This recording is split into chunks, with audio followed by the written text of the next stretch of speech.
There's a kind of silence that doesn't come from the absence of sound, but from the places that once echoed with laughter, voices, and familiar footsteps. Those places now hold only a strange emptiness, as if the house itself has learned to breathe without people. I returned to my old family home after nearly a decade, not out of nostalgia, but because of a sudden phone call quiet, like a fading dream. In the grainy hiss of an old answering machine, a man's voice, choked and distant as if pulled from the bottom of a well, said, "If you still remember, come back. Before everything disappears. No name, no return address, just a recording time-stamped recently. But the voice, it sent chills down my spine. I didn't tell anyone, didn't call the police. What would I say? That I heard my father's voice? The man who vanished without a trace nearly 20 years ago? I drove for over 10 hours through the mountains of western Maine. The scenery shifted with the ticking of the clock, but I felt like I never truly left the city. The world on either side of the road seemed like a backdrop slapped together in haste. Fog-draped pine hills stretched on like a looping reel of film. Then I noticed the wooden posts along the roadside rough, blackened by years of wood smoke just like the ones etched in my childhood memories. The wooden gate to our old house stood ajar, its peeling paint like dried scars. The grass hadn't been mowed in years, but the front steps were oddly clean, no cobwebs, no moss. The main door was unlocked. I stood frozen for nearly 5 minutes, not out of fear, but because something inside felt like it was waiting for me. Not a person.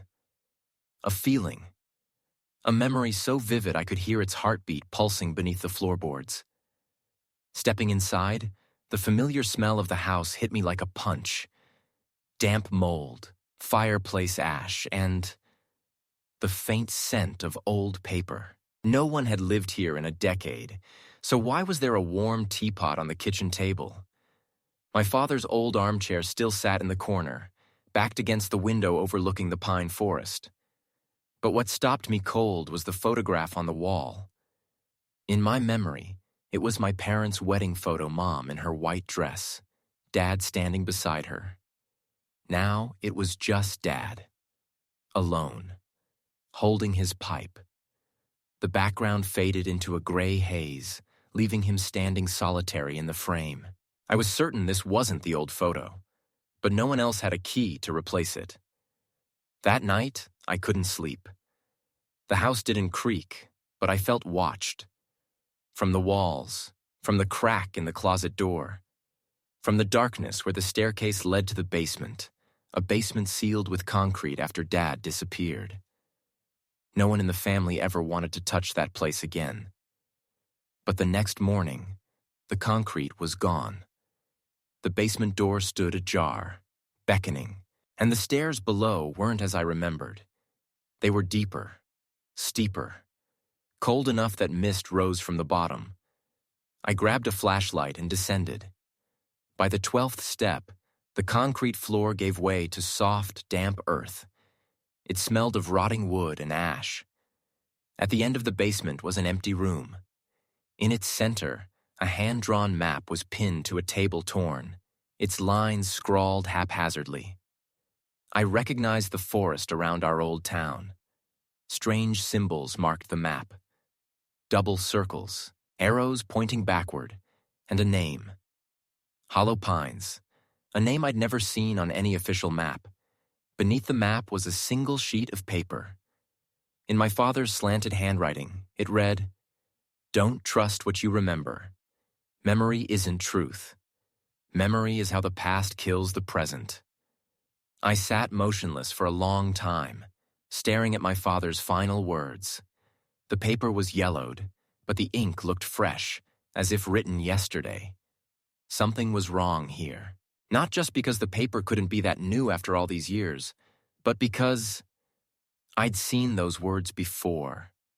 Not in the house, not in a book, but in a dream. A recurring dream from my childhood. of a snow-white forest where my father stood with his back to me, saying something I could never quite hear before vanishing into the fog. I folded the map, tucked it into my pocket, and left the basement without looking back. The strongest feeling was that time didn't work right in this house. The light outside the window was too white, too still, like I'd woken up inside a black and white film played in reverse. I couldn't tell if it was morning, noon, or dusk. I headed straight to town. Fogbridge Pine Bridge officially was where I grew up, but now it felt like a shell. The shops were shuttered, not for lunch, but as if they'd never been open. Some houses still had Christmas lights strung up, though I was pretty sure yesterday was September. An old woman selling apples by the roadside looked up at me, her wrinkled smile warm but her eyes unfocused, like she was staring through me into a memory frozen long ago. I asked her, "Do you know anything about hollow pines?" She didn't answer right away. Her trembling hand set an apple down. Then she pressed a finger to her lips, signaling silence. "Ask too much, and the forest will remember you," she said, her voice thin as paper. "When the forest remembers you, it calls your name, and if you answer, you won't be you anymore." A shiver ran through me. She turned back to her apples, saying nothing more. At the edge of town was an old bookstore where I'd worked summers when I was 16. The owner, Mr. Granger, was a retired anthropology professor who'd left the city for reasons no one knew. He used to tell me about the ghost villages of the Appalachians communities living outside history, unmarked on maps, undocumented, where time didn't flow in a straight line. I pushed open the shop door. The bell jingled. No one answered. The air was thick with the smell of old paper and something like forest smoke. Behind the counter, an open leather notebook lay with a page half-turned, scrawled with blue ink. If you've seen that name on a map, you've been chosen. Hollow Pines doesn't find people. It remembers them. And when it remembers, it pulls them back. At the bottom, something had been scratched out, like someone tried to erase a symbol. I looked around, no Granger, no sign of life. But I heard a sound. Not footsteps, but something. Scraping inside the walls, like fingernails. Steady. Patient. I left the shop before whatever was in the walls decided to come out. That night, back in my old bedroom, I unfolded the map again. Hollow Pines was deep in an unnamed stretch of forest, nestled between two ridges marked only by a symbol, a kind of inverted hourglass. From central Pine Bridge, it was about 9 miles southeast. The map showed no trails, just cryptic directions. Past the 3-branched oak, turn left into the path with no trees. Next to it, carved deeply by hand, "Everything will repeat." But not the way you remember. I stayed awake all night, not from fear, but because, for the first time in 10 years, I felt closer to my father than ever. The next morning, I set out. I packed a knife, a flashlight, water, and the map. I didn't tell anyone, didn't leave a note. I knew if I did, I wouldn't have the nerve to go. The Appalachian forest here is unlike anywhere else. It's not wild in a threatening way. It's watchful. The trees stand close, their bark rough like giant spines, their branches reaching out like withered arms. I walked for nearly 3 hours without hearing birds or wind, just the crunch of dead leaves under my boots.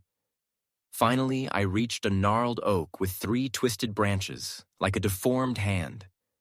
I turned left into a path with no trees. I mean that literally. Not a trail, but a strip of bare earth where no trees grew, slicing through the forest like a scar. I followed it, and everything changed. The air grew colder, the ground wetter, and sounds returned, not nature, but whispers, unclear, like someone standing too close, murmuring memories I thought I'd forgotten. I saw a red bicycle identical to the one I had at 8 propped against a tree. Dried mud and small footprints marked the ground. My hand trembled as I touched the seat. It was warm, as if someone had just left, Farther on, I found a denim jacket hanging on a branch my father's. A small note was tucked in the pocket. I unfolded it. If you've come this far, what you see next isn't real. But you must keep going. Don't turn back, no matter the cost. I pressed on, though every cell in my body screamed to stop. Not from fear, but because I knew. I wouldn't leave this place whole. The treeless path seemed to twist by its own rules.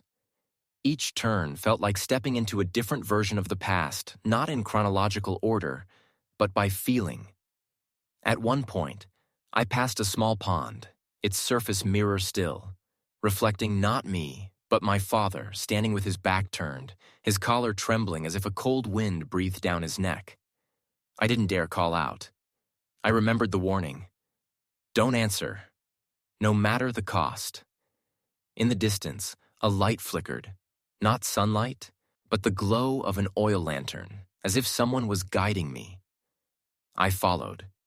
The sound of leaves underfoot faded, replaced by my pounding heart and the whispers growing clearer. As I neared the light, I saw an old wooden cabin. Small, nestled in a clearing as if the forest had parted to avoid it. Its roof was thick with lichen, its door ajar. I pushed it open, the hinges creaking. Inside was a single room. A wooden table, a bed, and a tall mirror draped with a white cloth. On the table sat a thick, worn leather journal I recognized instantly. My father's diary. I opened the first page. Day 1. I don't know how I got here, but Hollow Pines isn't like any place that ever existed. Nothing here dies or lives. It lingers, like memories that can't be erased. The next page. Day 7. Time isn't linear anymore. I saw my son grown, adult passing by the window, but he hasn't come here yet. I haven't disappeared. But I also never left. I think I'm being bent. The final page. Day unknown. If someone finds this, tell Ethan, I didn't leave you. I'm just trapped, and if you come here, don't trust anyone wearing my face to speak to you. A chill ran through me. A gust of wind rose, though no windows were open. The cloth over the mirror fell. The glass reflected the room, but not me. Instead, it showed a man painfully familiar. It was me, but older. Sunken eyes, salt and pepper hair, a scar running from temple to China scar I don't have. That version of me stared out from the mirror, unblinking, unmoving. But in his eyes was something decayed, not life, not quite death. A memory held too long, twisted beyond recognition. I stepped back. The mirror cracked not one crack, but hundreds, spiderwebbing out with a sound like breaking bones. Then the door behind me flew open. A rush of wind pulled at me, and I found myself standing on a ridge overlooking a valley. That valley was Hollow Pines. It wasn't like any village on any map. The houses leaned as if sinking into the earth. Smoke rose from chimneys without fire. People, if they were people, moved about, never looking at one another. Each seemed to exist in their own pocket of time. Some walked backward, some stood frozen. Some were caught mid-step, trapped between moments. I entered the village. The wind shifted. Not forest wind, but whispers now right at my ear. Ethan. I spun around. No one was there. Don't leave. Stay. Stay with us. I was surrounded, not by people, but by memories that weren't mine. I saw a dark-haired woman sitting before a mirror, shaving her head in clumps, humming a lullaby. A child sat under a table, carving his name into the floor with a knife. Lucas 1903, a name I knew. A boy who disappeared from town over a century ago. I saw my father truly him sitting in a room, eyes closed, lips moving soundlessly. On the table were hundreds of disassembled clock parts, as if he were trying to rebuild time itself. I ran to him, called out. No one answered, only an echo. Time doesn't die, Ethan. It just remembers. I think I made a choice. My feet carried me up the mountain, along a raw, nameless path where each step sank into cold earth. The leaves underfoot made no sound. Only the wind through the rocks, like the forgotten whispers of someone long gone. I don't know how long I walked. The sky didn't change. The sun seemed fixed in the west, hovering at the horizon, unsure whether to set. Each step stretched days in my mind.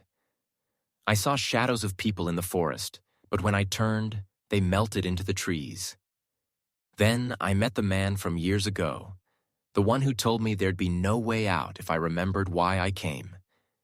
This time, he sat by a stream, holding a pocket watch that no longer ticked. He looked at me and smiled sadly. Now, do you understand?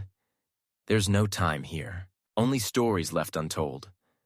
I sat across from him. He handed me the watch, no hands, no ticking, just a blank face reflecting me. But not me now. Me at 12, the first time I got lost in the woods with Dad. I remember that day. We'd argued. I was stubborn. He was silent. He let me wander off, saying he'd wait at our spot. But when I came back, he was gone. I thought I'd found him after hours of circling. But now I understand. The man I found, the one who led me out of the forest that day, wasn't my father.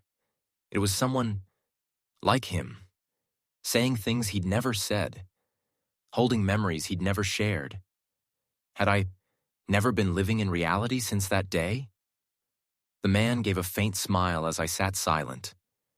We don't live as linearly as we think. Some memories don't belong to time. They just wait to be touched. I asked, "What about my father? Did he ever leave this place?" He didn't answer.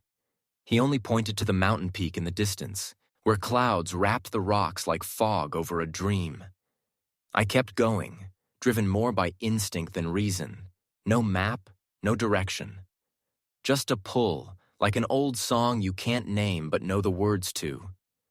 Then I reached a hollow in the forest, where the trees parted for a round patch of moss-covered ground. In the center stood a black stone, polished like a mirror. When I looked into it, I didn't see myself. I saw Dad. He was sitting, writing in a notebook. Children's laughter echoed around him. Then the image vanished, like a dream yanked away. I pulled the journal from my backpack. A new page had appeared. The handwriting was mine, but I hadn't written it. If you want to find your father, remember, he isn't lost. He chose to stay. A chill gripped me. I camped that night at the hollow's edge. The silence was so deep my heartbeat echoed. I dreamed a dream that wasn't mine. A woman slumped over a table clutching a photograph. In it was me, but in a military uniform, eyes heavy with hurt. She whispered, "If you still remember, come back." I woke, drenched in sweat. For the first time, I wondered, how many versions of me are wandering through these layers of memory? I found a cave hidden behind a waterfall. Nothing special until I stepped inside. The walls were covered in carvings, ancient-looking but moving. They shifted as I watched. One scene emerged. A man in hunting gear, looking like my father, standing before a stone gate. Behind him was a younger man, me. I realized this wasn't the future or the past. It was something outside both. I touched the carving. The wall dissolved, like mist. I stepped through. I passed through the mist, slipping free of gravity. Everything went silent, then shattered into fractured sounds like cracking glass or memories colliding too hard. I was no longer in the Appalachian forest. The space around me was an inverted version of the wood sky beneath my feet, tree roots stretching upward like giant tendrils. The darkness here wasn't just an absence of light. It was alive. I wasn't afraid, but I felt tested, as if something in this place was listening, waiting for me to remember myself. In the center of this upside-down world stood a house, an old wooden cabin, its slanted roof and stained glass windows glowing faint purple. I'd seen it in dreams, many times each slightly different. This time, it stood still, waiting. I stepped onto the porch. My father's familiar boots sat by the door. I hesitated, then knocked 3 times. No answer. I pushed the door open. Inside, everything was frozen at the moment time stopped. An old radio hummed silently. A stack of maps lay on the table, each marked with the same symbol. A spiral encircling a 6-pointed star, like the ones I'd seen on forest stones. I called out, "Dad?" No reply, but a raspy voice behind me said, "You found the place I tried to hide." I turned. The man wasn't my father as I remembered him. He was older, hair fully white, eyes deep as caverns. But it was him. I stepped back as if facing a ghost. He smiled. "You're not lost. It just took you time to accept it." I stammered, "Accept what? That you never left? Or that I've been trapped here too?" He didn't answer. He just walked over, placed a hand on my shoulder. "It's time you saw." He led me to the basement. The wooden stairs groaned with each step. The air grew colder, as if descending toward something primal. Below was a small room, its wooden walls carved with strange symbols. In the center stood a stone table. On it, a thick leather journal and an antique compass, its needle spinning wildly, drawn to every direction at once. My father pointed to the journal.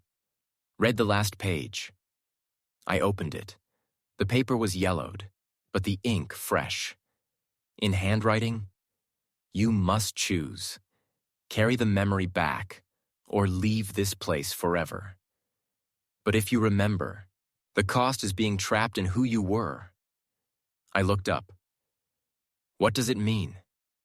He said, "If you take this story to the world, it will cling to you. You'll never forget.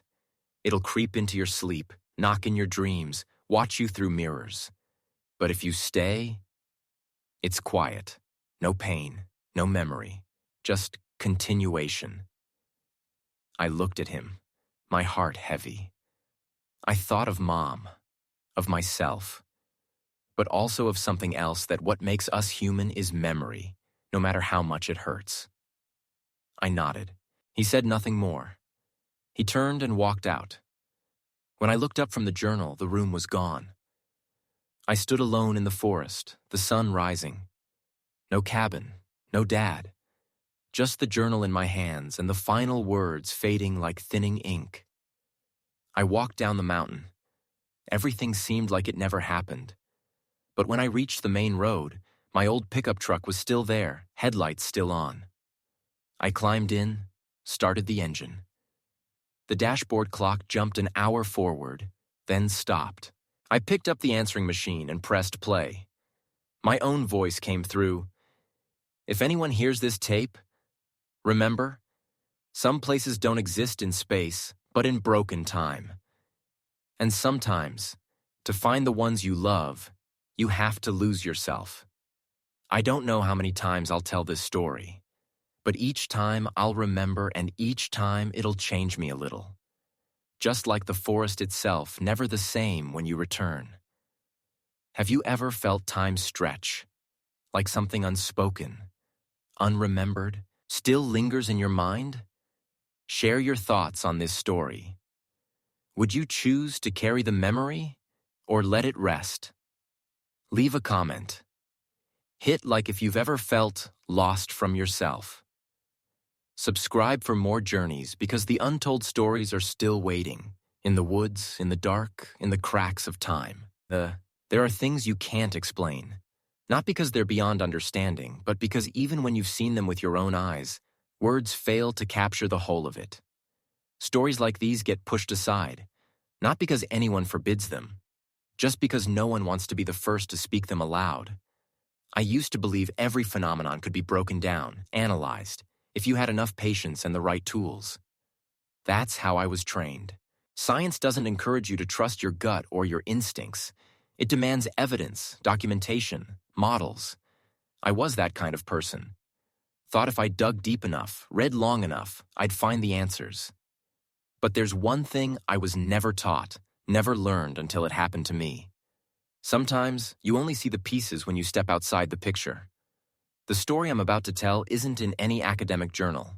It's not in reports, conferences, or peer-reviewed studies. Not because it's unimportant, because it doesn't fit. Not with the yardstick of reason, the survey charts, or the cold citations we're used to in the field. I buried it for years. Tried not to think about it. Tried not to speak of it. Tried not to explain it. But the things you bury deepest are often the ones that linger longest. They sit there, smoldering in your memory, like a whisper in the wind, so faint you think you're imagining it. Until one day, you catch your reflection in the mirror and realize your face has aged in a way that feels wrong. I'm not telling this to scare you. I'm not even sure what I'm warning you about. But if you're here, reading this, you're probably like I was back then. Carrying a nameless curiosity, an itch under your skin, urging you to scratch down to the bone. I can't promise this story will explain everything, but I know one thing for sure. Once you've heard it, you'll never look at time the same way again. When I got the letter confirming my research proposal was approved, I laughed out loud. Not out of pure joy, but disbelief. In my field, opportunities like this are rare. Usually, to study an indigenous or isolated community, you'd have to fly halfway across the globe, learn a new language, and spend months earning enough trust to be invited into someone's home. But this was different. The community was just a few hours' drive from me. No airports, no tourist stops, just a remote stretch of mountains tucked between the borders of Tennessee, Virginia, and North Carolina. They called themselves the Mungan. No one could say exactly where they came from.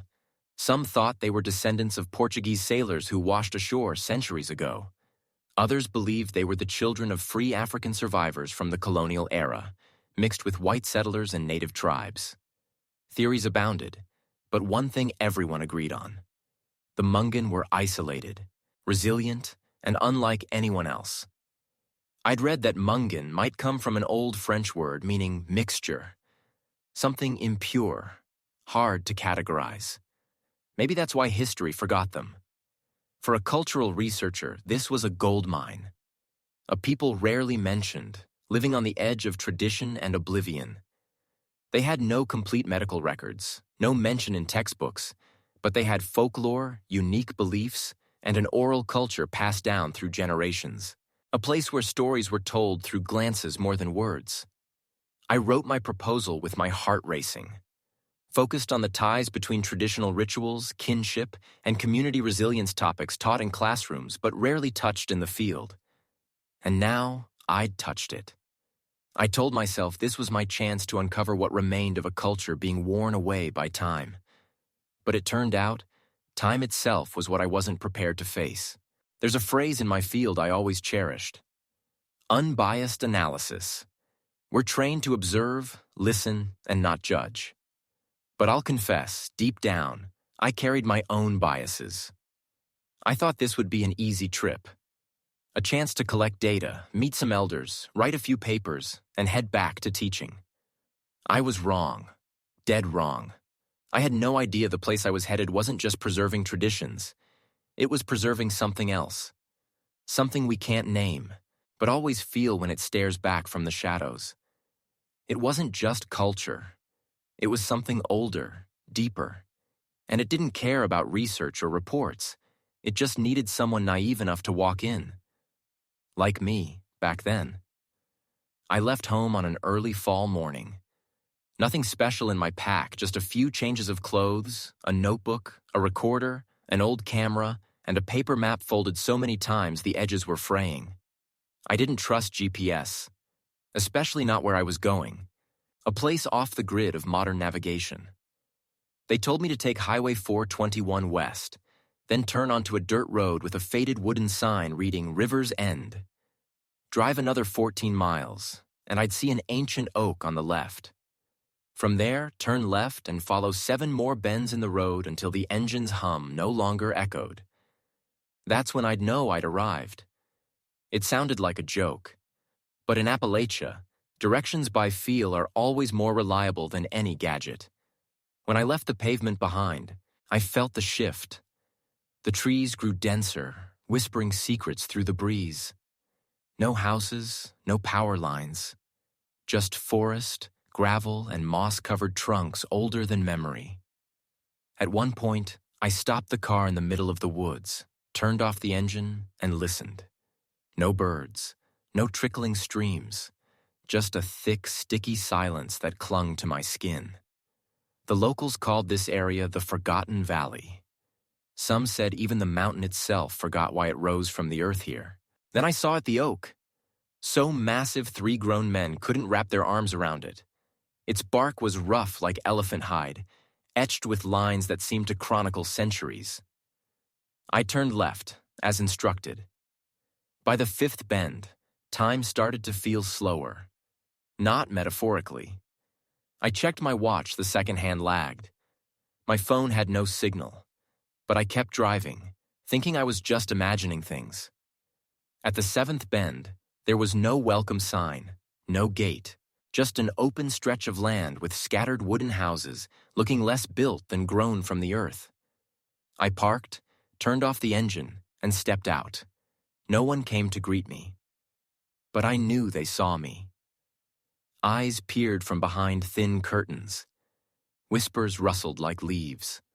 I walked slowly, not taking photos or recordings. Just listening, smelling, feeling. There was a strange scent in the air.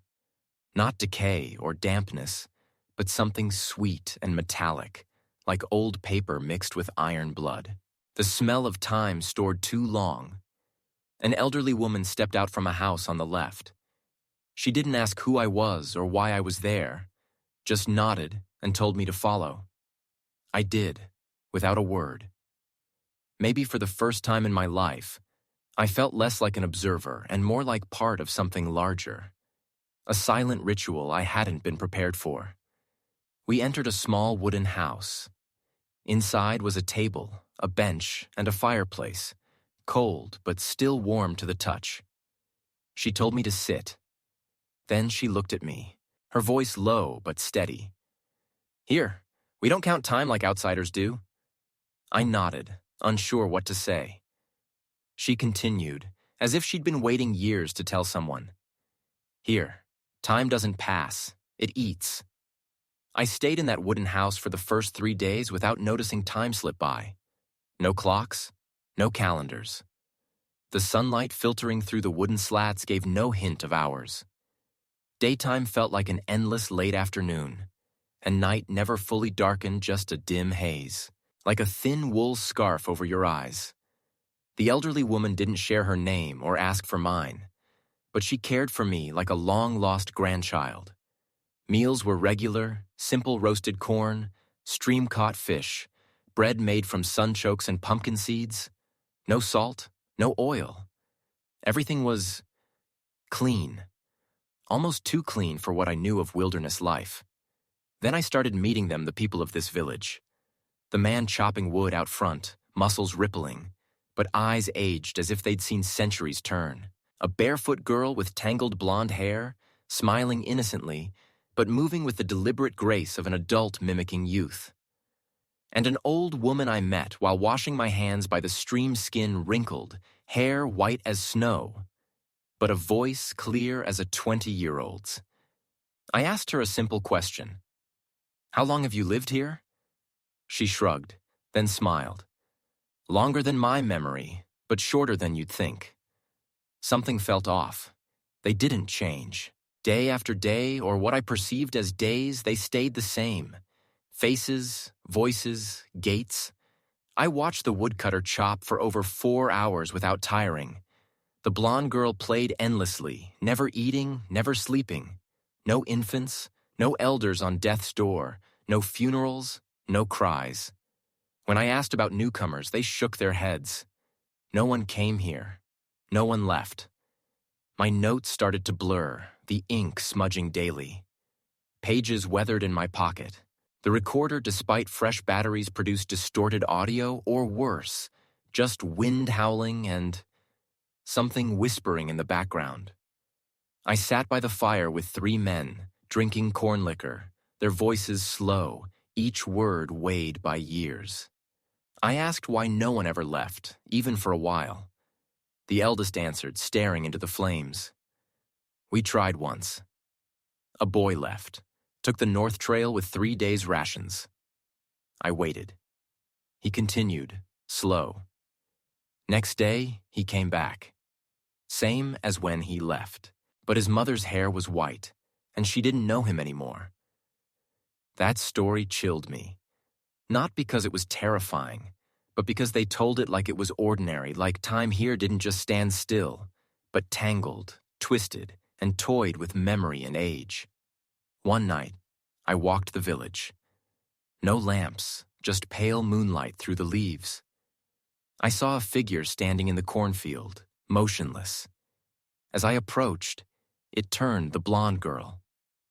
But her eyes, they were an old woman's.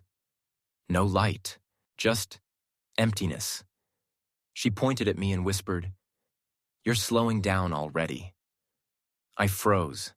I didn't understand, or didn't want to. The next morning, I looked in the mirror. A gray hair at my temple, one I knew wasn't there yesterday. For the first time since arriving, I was afraid. When I could still think clearly, I searched for clues, anything to confirm this place's existence in the outside world. I found a small room behind the fireplace, where the village's oldest family kept trinkets to teach kids about the world before. There was a rotting wooden chest, its lock rusted. Inside, a mess. Tattered books, hand-drawn maps, black and white photos, and a thick leather-bound notebook. Everything reeked of mildew, but something urged me to flip through the pages. The notebook had no author's name. The handwriting was dense, shaky, as if written in panic. Early pages described the mountain climate, soil, how seasons here defied nature. Trees bloomed in winter, snow fell in August, fish spawned year-round. A massive disruption of natural rhythms. But the later pages stole my breath. One read, "I've watched that child since she was 8. 13 years have passed, yet she's still a child. Her face, height, smile unchanged. Meanwhile, my hands tremble as I write this." The next page was torn, as if someone had ripped it out. I found a corner hidden in the leather binding, holding a photo blurry, but unmistakable. It was the blonde girl from the cornfield. The photo was dated 1942 per the back, but she looked identical to now. Same owl-patterned sweater, handmade shoes, braided hair over one shoulder. I tried to connect this to the outside world. I dug through my backpack for government and civilian maps I'd brought from town. But this area was a blank, no village name, no roads, just a note. Restricted forest, no verified geographic data. Impossible. I tried my handheld radio, scanning every frequency. Silence. Not even static. I asked the elderly woman who'd first cared for me if anyone had come here and left. She didn't answer right away. Then she told a story. Long ago, men in silver coats came from the east, bringing machines, setting up camp, raising antennas. They said they were surveying for a railroad, but after weeks, they didn't leave. They started to forget the way back, forget why they came.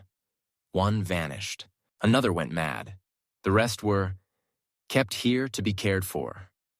None ever returned.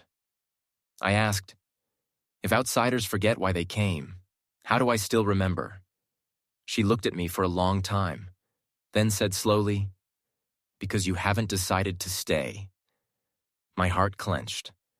I realized I'd lost track of time. How long had I been here? 3 days? A week? A month? Each morning I forgot why I'd taken notes the day before. My writing faded.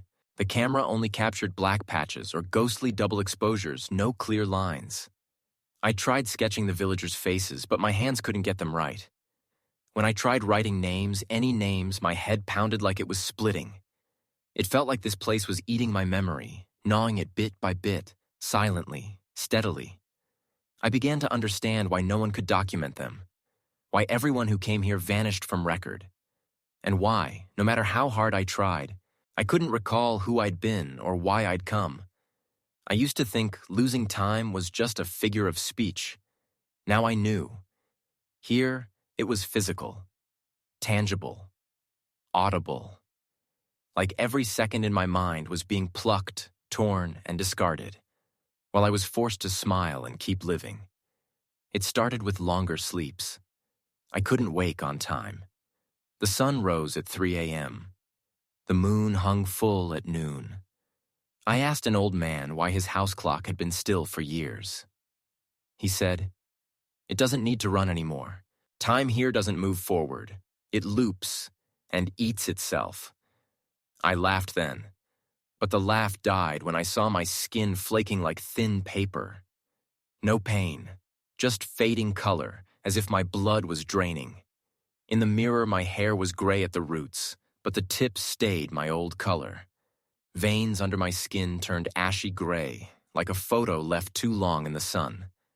I spoke to a boy I thought I'd met the week before. He said I'd promised to take him out of the village. I didn't remember. He said I'd made that promise to others before. They forgot, too. They all slipped into this state. I started writing on my arm with a marker. My name is... But each morning, the ink was gone. Not smudged, not faded. Just gone. Sucked away like dried blood. Once, I carved into a wooden table. "Don't forget why you're here." The next morning, the table was there, but the words had changed. "Forgetting is the only way to stay." I shivered. I noticed the village had no graveyard. No one aged. No one was born. The children stayed children. The adults stayed adults. The only changes happened in my mind. And that was the most terrifying part. I went to the village's edge, seeking the road back to the mountain. I remembered it turned left through a pine grove. Now the pines were gone, replaced by a cliff.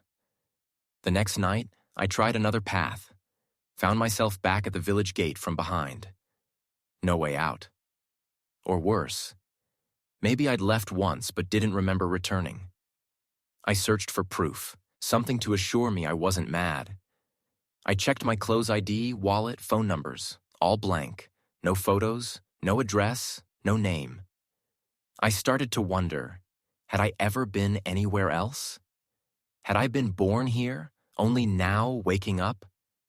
I dreamed the same dream, standing in a burning house, holding a melting clock, my mother calling my name without moving her lips. It came every night.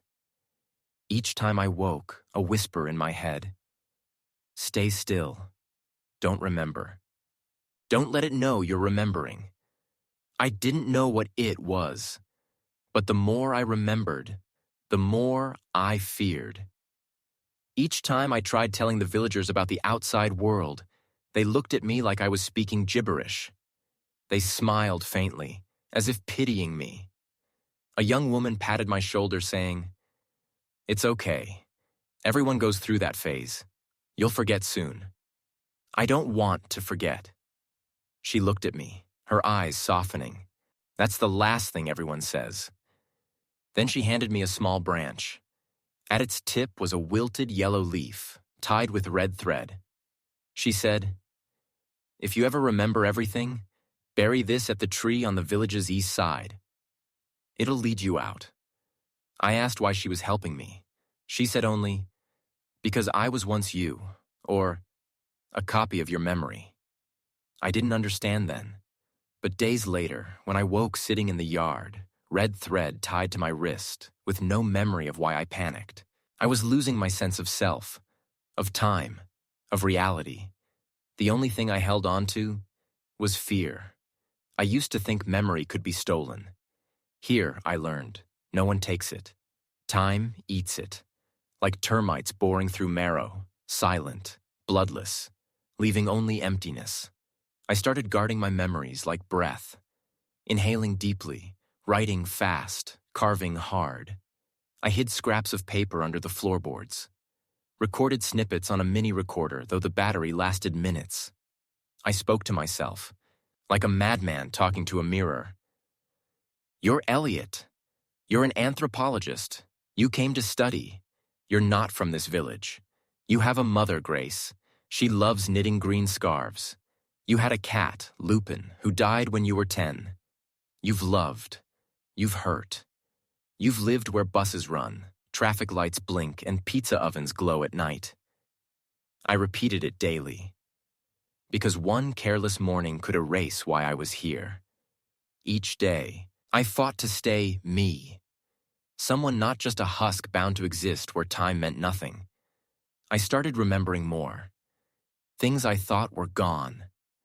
Like the first night I arrived, a child stared at me from under a eucalyptus tree, eyes black as coal. I thought he was sick. But when I got closer, he dissolved. Not ran, not vanished. Dissolved, like steam swallowed by darkness. I thought I'd imagined it, but it kept happening, and the incidents wove into a bizarre pattern. Nothing here died or lived, it repeated. But each repeat shifted slightly, like a flawed copy of reality. Once, I found a small house on a hillside I swore wasn't there before. Inside, the walls and ceiling were covered in black and white photos. My face was in them, young to old, different hairstyles, clothes. Some showed me beside a strange woman, others laughing in snow. I remembered none of them. I tried taking a few photos, but at the door they turned blank. I realized, time here didn't want me to have memories. It didn't just make me forget. It censored what I could remember.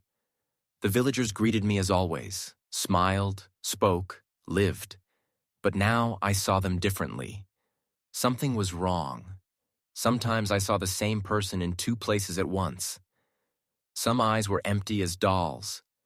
And in dreams, I was them living their lives, in their bodies, not mine. I believed this wasn't a real village anymore. It was a trap, a place where time was torn, and the memories of those who wandered in were scrambled, reused, like leftover food. Memory was the only thing keeping me whole, but it was also what was attacked most fiercely. And I started hearing the voice clearer. Not in my head, but from the village's east, where ancient trees grew upside down, roots clawing at the sky like black talons. A voice without gender or tone, just words. You don't need to remember. Just stay, and let me live through you.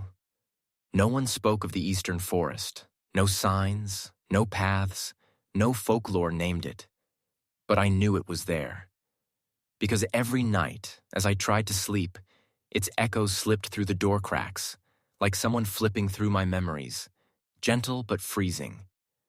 They didn't forbid me from going there, but they never gave me a reason to enter. The village lived as if the forest didn't exist. Children were taught not to face the sunrise, elders muttering nonsense like, no hour, no name, no zipper on the door when glancing that way.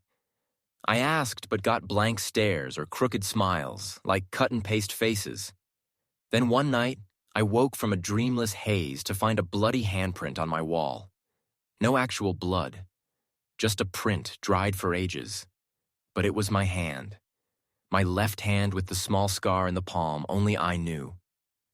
I understood. It was time to enter the forest. No preparation, no goodbyes. I took only a notebook, a flashlight, and the leather cord around my neck where my mother's house key once hung, though I no longer remembered where that house was. The eastern forest was unlike any I'd seen. Trees towered unnaturally, trunks twisted in pain, leaves shifting colors with each step purple, green, gold, then ashy gray. I walked less than an hour, but it felt like a day. Sometimes I heard footsteps behind me. Turned, nothing. Once I saw a figure, shapeless, standing behind a row of trees. Not moving, not breathing, just waiting. I kept going, until the light changed. Not a sunset. A blood-red glow, like diluted blood. It didn't come from the sun, but from a cracked stone mouth in the ground ahead, a deep chasm where red light spilled like poison gas. In the center was a gate of bones, pieced from hundreds of fragments animal, maybe human. At its peak, carved words I couldn't read, but my eyes understood. Enter and know who you are, or become nothing. I stepped back. Nausea surged, not from smell, but primal fear, the kind humans carried from cave days. Fear of the nameless. Fear of what lay beyond. But I remembered I had nothing left to lose. No whole memories, no complete self, no place to return to. If there was an escape, it wasn't in the village. It was beyond this blood-red gate. I took a deep breath, touched the icy bone frame. The gate opened without force, and I stepped through. I thought I'd fall, or be pulled, or at least enter another realm. But no. I stood still. My feet touched cold, ashy soil. No forest, no trees, nothing familiar. Just a gray blur, like the universe had been erased and left as an unfinished sketch. I couldn't orient myself. No up or down, no sound except my heart pounding like a drum in an empty chest. Then everything moved. Not me. The space around me shifted as if someone was twisting the scenery with bare hands. The ground tilted. Abstract shapes appeared, fragmented memories. A broken-handled bike, a window with white curtains, a music box that wouldn't open. They floated, orbiting me like tiny planets. I recognized each one. They were mine. Or rather, they belonged to some version of me, someone who existed before time was eaten. Then I heard it. A voice without sound. It didn't ring in my ears, but in my blood. Each pulse stretched to make room for it. You still choose to remember. So you still owe. I couldn't speak. My mouth was cemented shut. A black shape formed in the void. It didn't emerge. It coalesced, as if the emptiness itself took form. A tall entity, hunched, arms dangling to its knees. No face, no eyes. But I knew it saw me. It didn't need eyes. It looked from inside my head. I knew it instantly. Not because I'd met it, but because I'd always known it existed. The keeper of time. It was a debt collector. Not for money. For time, the moments forgotten, hours wasted, years traded to escape ourselves. The voice again. You've eaten others' time. Now you pay with yourself. I resisted. Not with screams, but with will. With every fractured memory I still held. I flung images at it. My mother smiling in evening light. My father reading by the window, the dirt road I biked home each summer. But it wasn't harmed. It consumed them, like water sinking into parched earth. I realized I couldn't fight it with memories. It was what broke them. Then I looked at my hand. The leather cord was still there. I opened it. Inside was a paper scrap I'd hidden long ago, thought lost. Handwritten words. When you forget who you are, let pain remind you. I read them aloud, and in that moment, all the pain I'd forgotten crashed back. The cold of the night I slept on the porch when no one remembered my birthday. The numbness when the person I loved walked away without a word.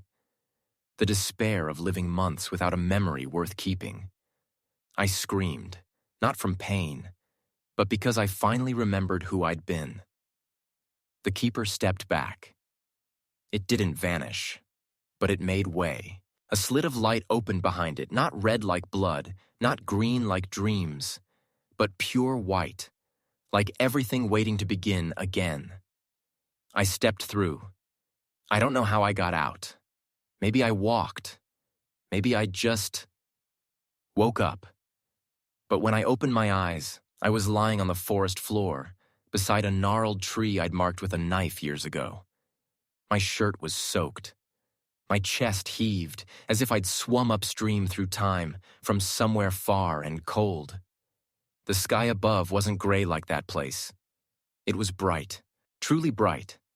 Sunlight pierced the canopy, warming the earth like someone had pulled back a heavy curtain, letting the world breathe again. I stood slowly. Then I ran. Not from fear, but because my heart beat with a question I couldn't leave behind. What do they know? When I reached the village, everything was in place. The dark wooden roofs, slick from rain. The ancient well, steaming cold even in summer. A rooster crowing in the distance, defying any schedule. But something was wrong. No one greeted me. No one asked where I'd been. No one's eyes lingered on me for more than 3 seconds. I passed the old woodcutter who always chuckled each morning. Today, he bowed his head, hands trembling as he tied a rope around a bundle, though no wind blew. I stopped by the old woman's house, the one who gave kids molasses candy. Her door was open, but she wasn't there. Just an empty wooden chair, tilted as if someone had stood in a hurry. I reached my porch. The door wasn't locked. Inside, everything was in place but eerily clean, like someone had scrubbed away every trace of me. On the table was a small paper. No words. Just a charcoal drawing. A circle. Inside, an eye. Below, a cross. I'd seen that symbol before. In a forbidden book I'd once snuck a read from. It spoke of those chosen by time people who'd strayed from the village's timeline. When they returned, they were no longer of the village. Not because they'd changed, but because time had tasted them. And once time tastes you, you carry its mark. You can't hide it, can't erase it, can't escape it. I'd been marked. I knew from that moment, even if I lived, I no longer belonged to them. That night, no one visited. No questions, no barking dogs. But around midnight, I heard a knock. 3 times, then silence. I didn't open the door. I knew in this village, after midnight, whatever knocks isn't human. I lit a candle, sat quietly by the wooden table, and wrote. Not to remember, but so others wouldn't forget. I'm not writing this to be believed. I'm writing because I know some things, once touched, stay with you like a burn in your memory, like an echo that never fades in a deep cave. I no longer recall my mother's voice clearly. I'm not sure of the exact shape of my father's fingers, or the smell of the kitchen where I grew up. They haven't vanished. They've just faded. Each day, another detail blurs, like someone's erasing me from time bit by bit, but leaving me awake enough to feel myself dissolving. I tried leaving the village. I walked the southern dirt road, meant to lead to the outside town. But after the 3rd red maple, I was back at the village's start. No tired feet, no dust on my shoes, just a clear feeling. I couldn't leave. No one said it aloud, but I knew. They kept me here not out of hate, but fear. Because once someone's been eaten by time, they carry a piece out of sync with reality. And if they stepped into the world, what might spread? I understood. I didn't blame them, but I couldn't stay waiting to be erased like a charcoal sketch in the rain. Then, sifting through old notes, I found something I'd overlooked. The last riddle from someone before me. A hand-drawn map with a nearly erased note. Not every exit leads outward. Some lead deeper within. Only where time stops can you step out. It took 3 days to grasp. Not out, but down. Into the cave under the tree roots, where whispers echoed when I was a child. The place the villagers called the Earth's Mouth. No one dared enter after sunset. I went at dusk, carrying a candle, a notebook, and a mirror. They said it lived there, the thing that ate a whole family's time. Formless, just hunger. But I wasn't going to fight. I was going to bargain. I'd offer my memories, my name, my pain, for a chance to leave not as a survivor, but as someone reborn. Not everyone will understand this. But if you're reading this, if you've ever felt something off in an old clock's tick, in the pause between breaths, or in the silence when you ask someone's hometown, remember, some places in this world aren't on any map. Not because they don't exist, but because time there doesn't flow the way you know. I don't expect you to believe.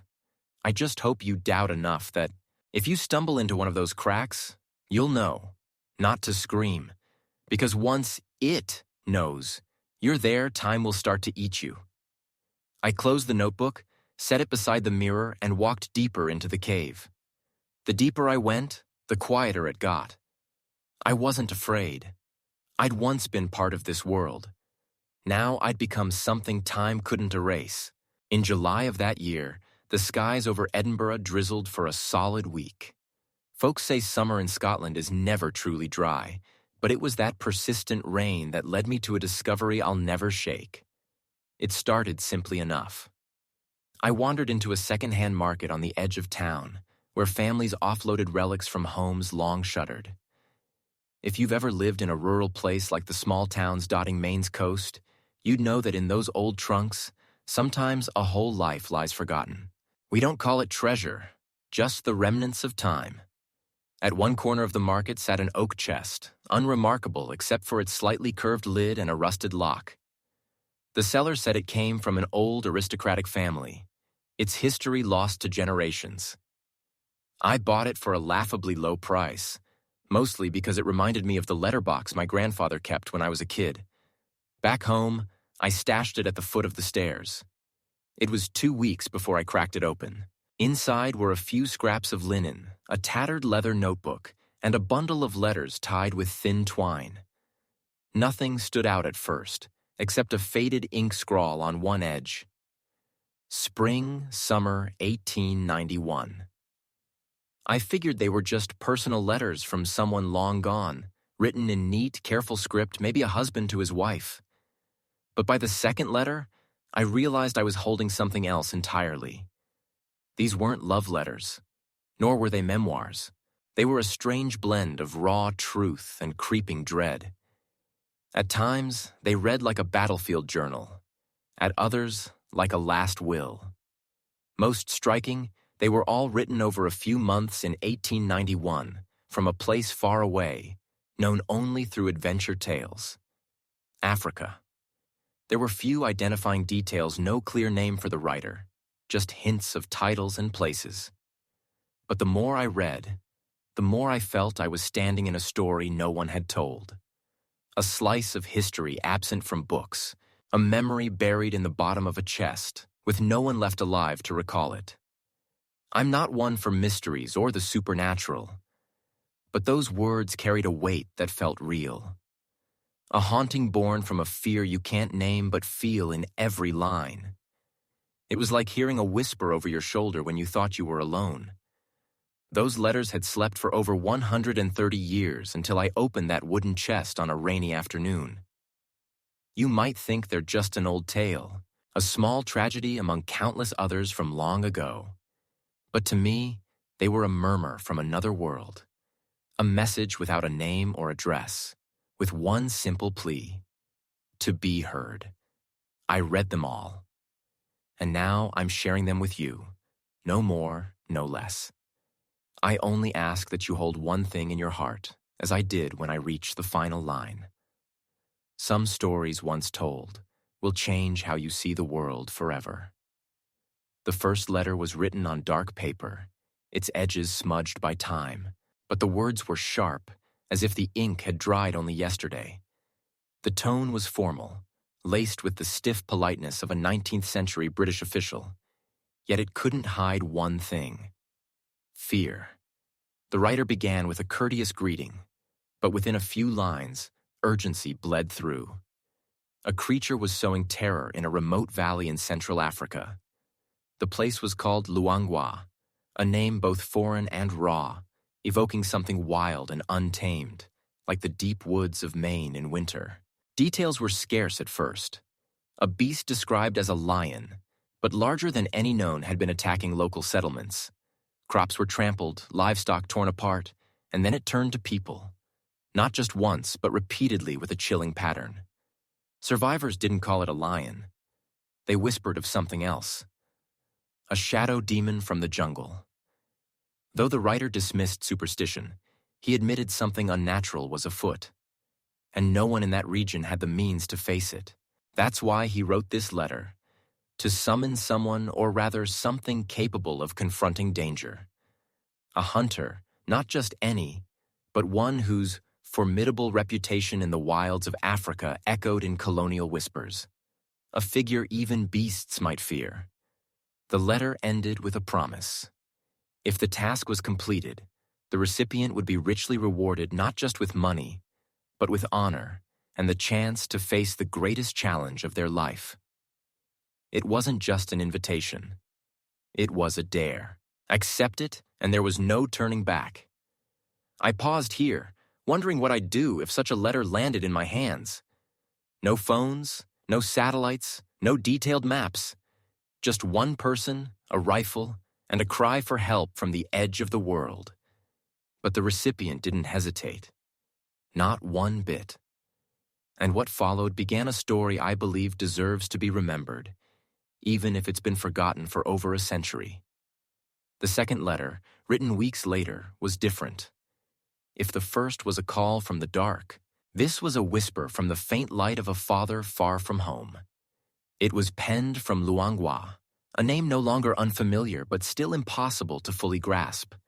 No maps existed, only the reality of the terrain. And the terrain never matched the imagination. The letter opened with the journey to that land. Endless days on horseback through barren plains, forests that swallowed light, rivers teeming with crocodiles and the sour stench of mud. Yet strangely, the hardship wasn't described with bitterness.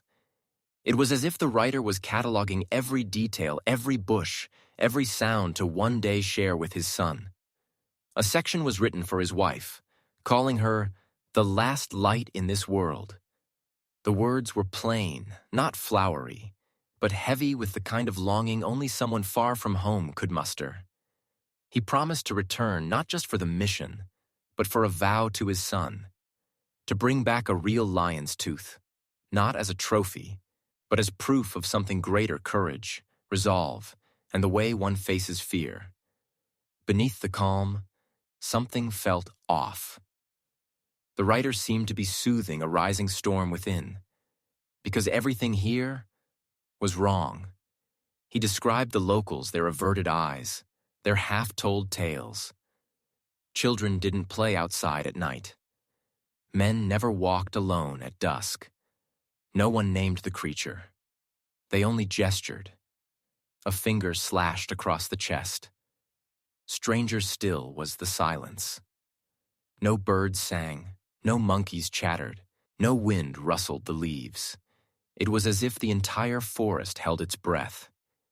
In the letter, he wrote, "I haven't seen it, but I know it's here, and it knows I've come."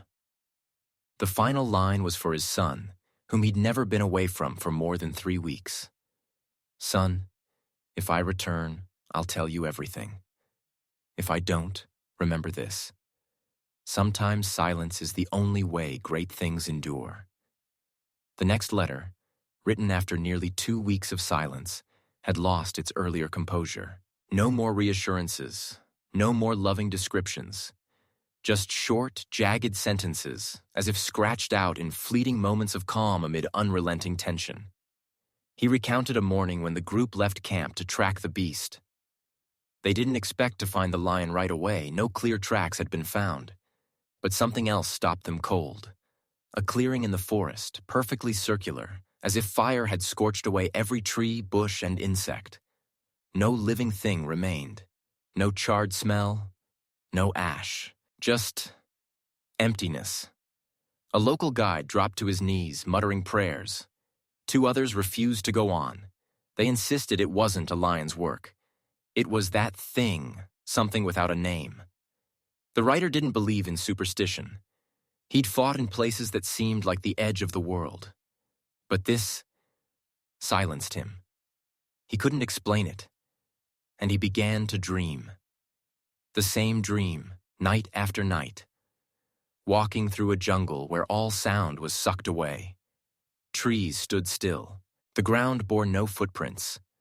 Then, in the distance, through the mist, something watched. Not clearly man or beast, just a shape. And its eyes.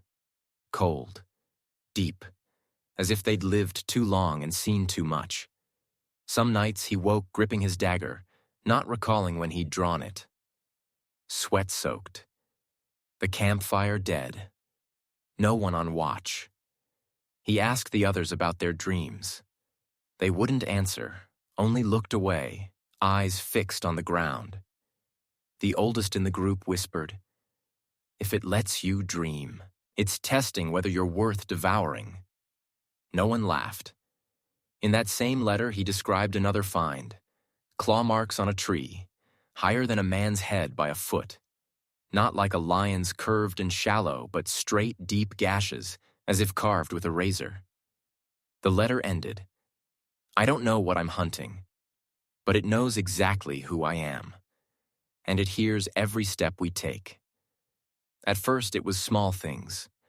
A footprint found one day, gone the next. A snapped branch with no sign of wind.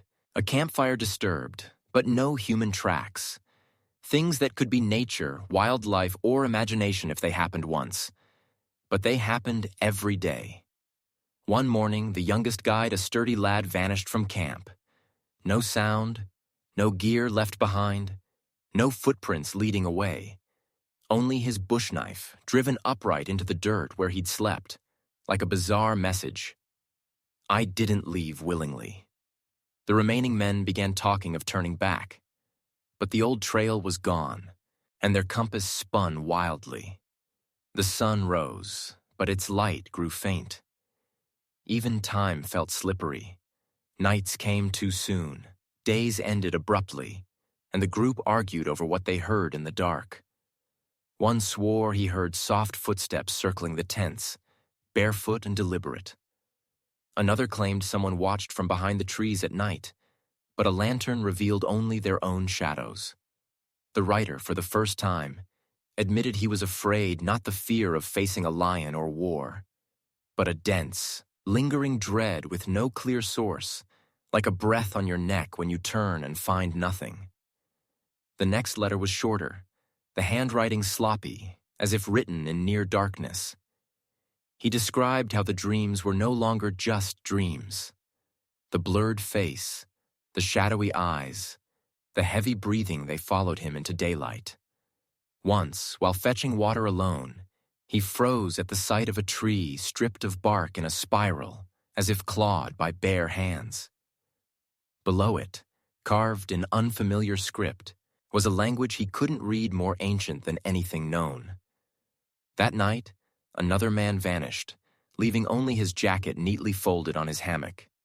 During a brief camp near a stream, he heard singing not human, not animal, but echoing from the earth itself. Low, relentless, like a lullaby.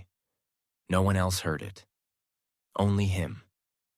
He began to doubt himself, but he also began to see the truth. They were no longer the hunters. They were being lured. In the deep jungle, time stopped being reliable. A day could stretch endlessly or vanish in a blink. The writer wasn't sure how long he'd been there, a week, a month. Each morning began with a question. Is today real or a dream? He started logging everything in his notebook, not just letters, dates, times, locations trying to anchor his sanity. But the words he wrote one day didn't match his memory the next. Some pages bore strange reddish-brown stains. Others had bold, frantic capitals. "They don't like the light." At first, he blamed sleep deprivation. Then he began seeing the missing men not in reality, but in dreams. The same dream, over and over. A dark wooden room in the jungle, walls dripping, and each guide appearing silently. They didn't blame him. They just stared, as if waiting. One night, woken by rustling, he lit his lantern and found muddy tracks circling the camp, not human, but elongated, like something crawling on elbows and knees. The next morning, 2 spears used as drying racks were snapped and buried upright in the ground. Atop one hung the first missing guide's handkerchief. Daylight no longer felt safe. The sun was sometimes blood red, sometimes pale as an old eggshell. No birds sang. No wind blew. Only an unnatural silence, like the forest holding its breath. He stopped writing home, instead scribbling notes to himself, increasingly disjointed, as if afraid of forgetting who he was. One entry read, "If I no longer remember who I am, who is writing this?" He stared into his pack's mirror for hours, hoping to see familiar eyes, but the reflection showed only emptiness. One night, a sound woke him unnameable, neither beast nor human, like a call rising from the earth. A low, broken wail, as if from souls never heard. For the first time, he wrote in his notebook, "Maybe we shouldn't have come here. Maybe there are places not meant to be entered. And when you do, you don't leave whole." He couldn't pinpoint when he knew he wasn't alone anymore, not the loneliness of solitude, but the sense of something standing just behind him, watching him breathe. It came in fleeting moments. His spine would chill, his heart would lurch, and his ears would catch a faint breath weaving through the wind. At first, he thought it was a trick of the mind, but then the wind chime he'd hung as an alarm began tinkling at hours with no breeze. One morning, he found claw marks on a tree, nearly 7 feet up long, deep, and perfectly symmetrical. No animal could make those marks, not at that height. One half-asleep night, he heard whispers, not clear speech, but wind through stone cracks, carrying distorted syllables. The more he listened, the surer he was that it was mimicking human speech. And what froze him was this: it was calling his name. He told no one there was no one left to tell. But in his notebook he wrote, "They know who I am. They know I'm afraid. And they like it." One afternoon, in broad daylight, he glimpsed something moving at the edge of his vision, a low, dark shape slinking like a panther, silent. He chased it, but found no trace. Back at camp, 3 small stones were neatly aligned on his locked ammo box. He realized something horrifying. These things didn't want to kill him yet. They were playing a game, toying with him, like a cat with a mouse, waiting for him to collapse from fear and disorientation. Then came the sleepless night. He sat in his tent, eyes fixed on his rifle. No wind, no insects. Only his heartbeat pounding in his ears.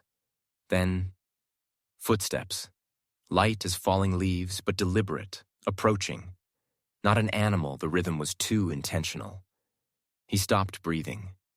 A shadow slithered past the tent flap, low, long, and unnaturally jointed, moving in ways no human body could. He didn't scream.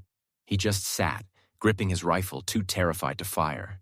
The shadow paused at the tent's entrance. Silence stretched. Then he heard it breathe, slow, steady, impossibly close. And then it whispered. Not wind. Words, though not entirely human. "You. See. Now." He leapt up, swinging his rifle, but outside there was nothing, just a sliver of moonlight through clouds and a frozen forest. From that moment, he knew he was no longer the observer. He was the observed. After that night, he decided to leave. No more reason was needed. The jungle had crossed from strange to alive thinking, manipulating, devouring. He marked his path with torn cloth tied to branches, scratches on trees, even stakes driven into the ground.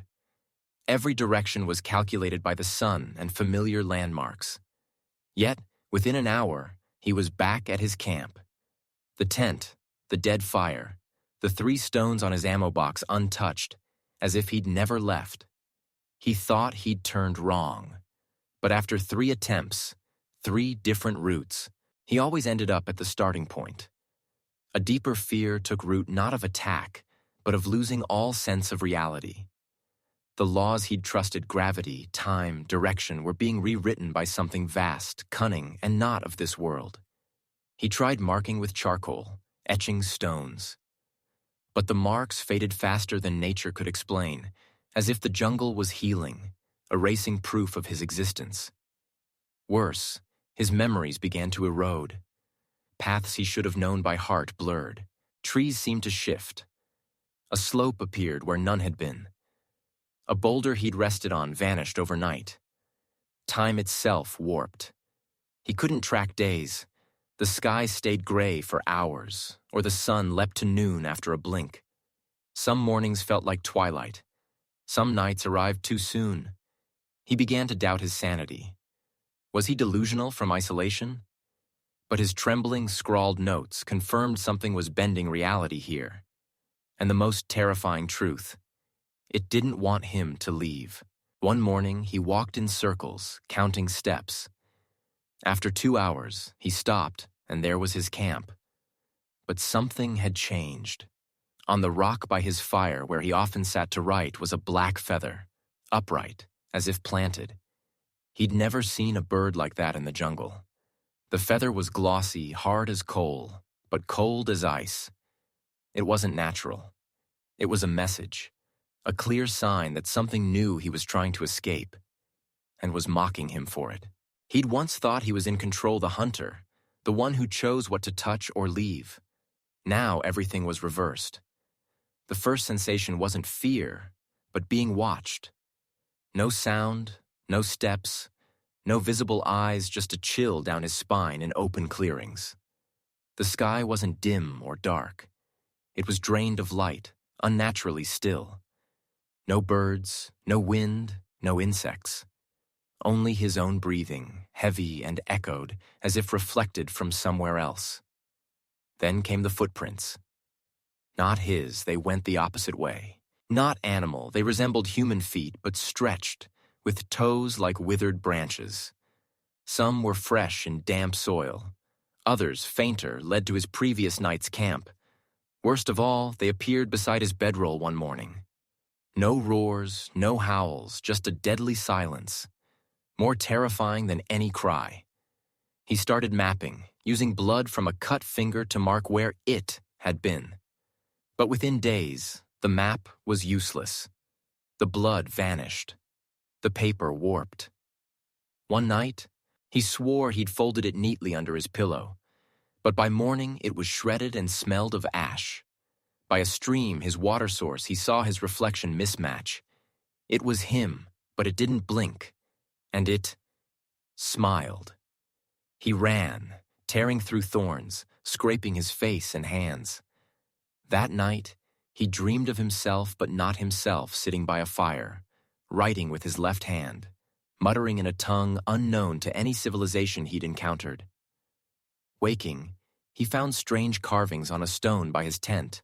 No clue who made them or what they meant, but their icy precision made his heart race, as if his subconscious understood what his mind refused. He realized he wasn't alone, and not just watched, he was being tested. It didn't want to kill him yet. It was observing, probing, like studying a wild animal straying into a village waiting to see what he'd do next. The question was no longer, how do I leave? But, what's waiting at the end of this game, if I survive to find out? The jungle was still a jungle, but no longer readable. Every familiar path led to wrong destinations. He returned to old camps, but his gear was gone. His own footprints from yesterday were buried under fresh soil as if no one had passed. Then one day, he found a door in the jungle. Not attached to a wall or house, just a weathered gray door standing alone in a clearing, silent as a tombstone. It wouldn't open. He pushed, pulled, pounded, even swung an axe. Nothing budged. The only change was around it. Lingering too long, time warped. The sun froze. Insects fell silent. His skin prickled, not from cold, but from memories slipping away. He left, returning hours later. The door was gone, replaced by a rotted stump. He questioned his mind. But that night, in his journal, he sketched the door without thinking every crack, every rusted nail, every strange carving he swore he hadn't noticed. The detail was chilling. The next day, he tried a new path. Crossing a low thicket, the door reappeared, this time flat on the ground, like a trap door. Still locked. But he swore he heard whispers from below. Not human, not language, just a rhythm, like living code. They matched a dream from years ago, unnamed, but always leaving him cold upon waking. He began to understand. These doors weren't meant to be opened with hands, but with something else. Memories, emotions, or sacrifice. Another night, he retraced his morning route and was back at the start in minutes, though it should have taken hours. He sank to the ground and wept, not from despair, but because, for the first time, he no longer trusted time. Every marker, every carved tree, every path now twisted into new shapes. He wasn't lost in the jungle. He was lost in reality itself. Deep in his subconscious, a question echoed like metal striking bone. If the door opens, will I still be me? Waking one cold morning, it took minutes to recall his name. Not from deep sleep, but because the name felt meaningless. In a world where no one called you, no one remembered you. A name was just an empty sound. He reached for his pencil to write in his journal, as always. But as he formed the first letter, his hand froze. The letters, simple as they were, looked alien, like a dead language. He wasn't sure what he was writing. The signs grew clearer. His reflection in the water was unrecognizable, sunken cheeks, hollow eyes, uneven beard. But what chilled him was the look in those eyes, not those of a living man. One afternoon, crossing a dry meadow, he found massive paw prints, clearly a lion's. They circled a large tree and then vanished. No drag marks, no blood, no broken branches. Just gone. He sat frozen before those tracks for nearly an hour, then turned, and saw golden eyes staring from the treetops. Not quite a lion, not human. A blurred shape, like smoke, with eyes like fire burning underground. One glance, and a voice rang in his head. You didn't come to hunt. You came to be seen. He screamed, ran, crashing through thorns, tearing skin. Survival instincts roared. But the feeling of being seen didn't fade. In the days that followed, his dreams repeated. Each time, he stood in an empty white room before a mirror. But it wasn't him looking back, it was the lion. It didn't roar or move. It just stared, as if waiting for him to nod in acknowledgement. In reality, he stopped hunting. Not from exhaustion, but because he no longer knew what the prey was. Birds fell silent as he passed. Small animals fled, as if sensing he was no longer human. He heard footsteps behind him, though no one was there. At night, he felt something breathing near his neck, hot, slow, knowing but turning revealed only darkness. Then one day, he realized the thing he'd hunted had no fixed form. It was hunger. It was longing. It was his father's memory. It was unfulfilled dreams. It was a call from within. And in that moment, he no longer knew where he came from. Memories of his wooden house, his town, his loved ones blurred like mist. Faces faded. He didn't panic. He just felt empty, a void so deep the wind couldn't touch it. And when he looked down, his own footprints were gone. That morning, the fog was so thick he couldn't see his hand outstretched. The sky had no color, no birds sang, no wind blew. Time seemed to have forgotten this place.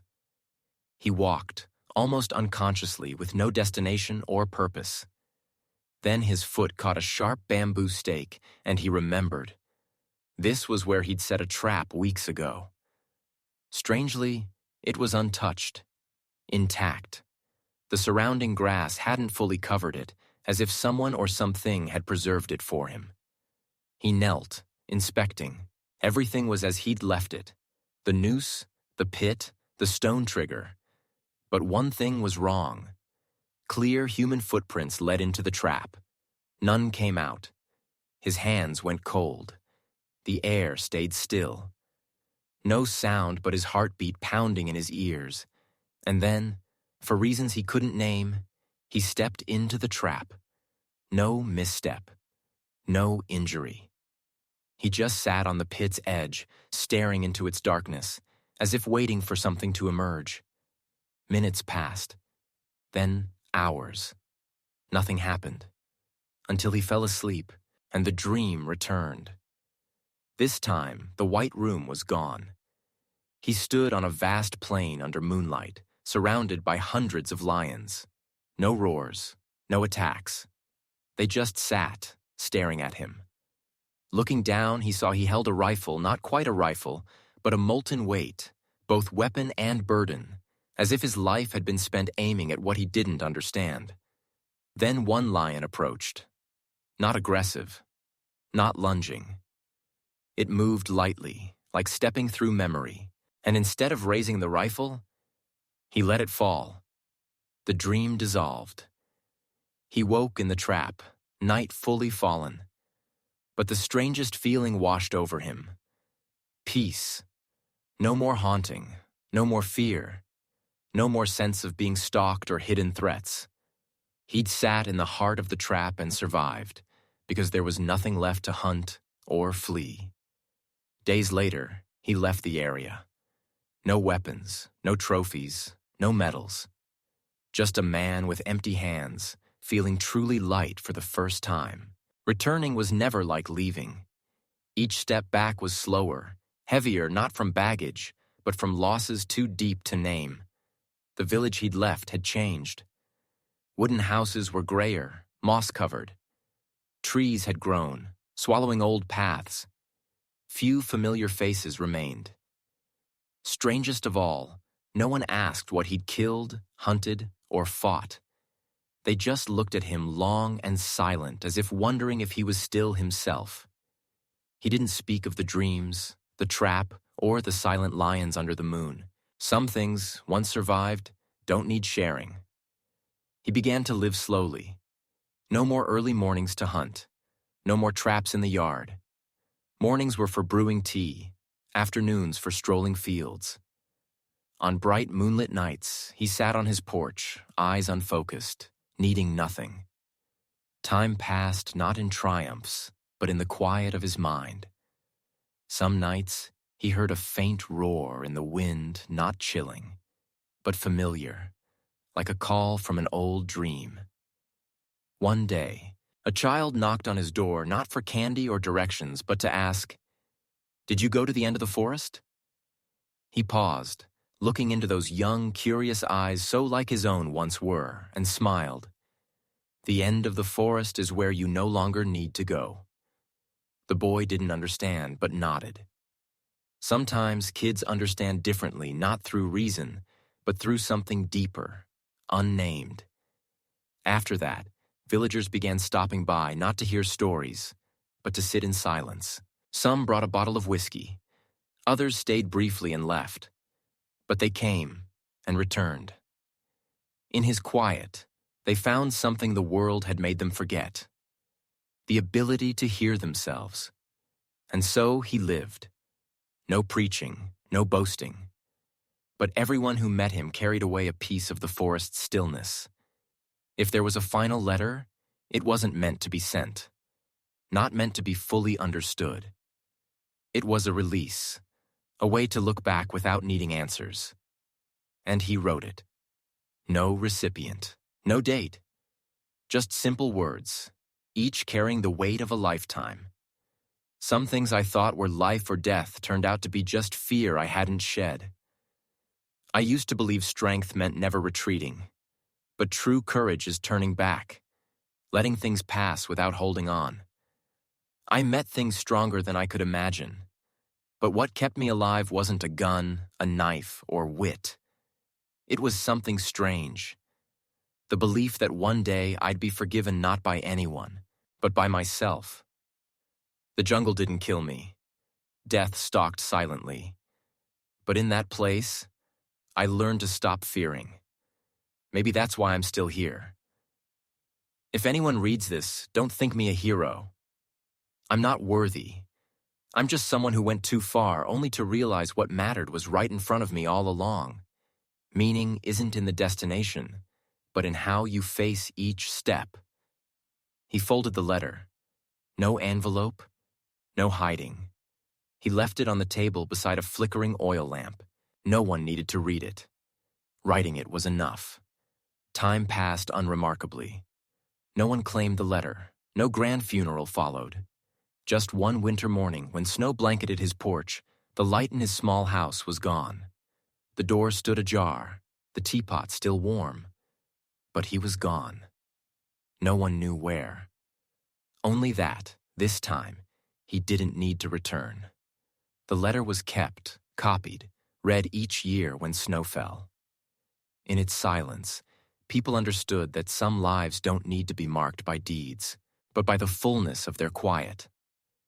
Years later, stories lingered about the old wooden house by the forest's edge, a place where a lamp flickered nightly, and the faint tap of an old typewriter echoed.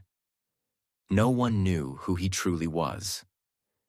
They called him many names. The man who didn't turn back, the writer in the woods, or simply the survivor. The village children grew up with winter tales of a man who hunted death, only to learn to forgive himself. Some found copies of that final letter. One was taught in a philosophy class on survival. Others hand-copied it, tucked it into wallets as a quiet reminder when lost. And in Maine, when winter comes, people still look toward that forest, where the fog remains thick with untold stories. A visitor once stood before that wooden house and asked the innkeeper, "Did he ever come back?" The innkeeper shook his head and said softly, "When someone gives up everything to keep what's left of themselves, they don't need to come back." That answer wasn't just for one person. It was for anyone standing at a crossroads between staying and moving on, fighting and letting go, the past and the present.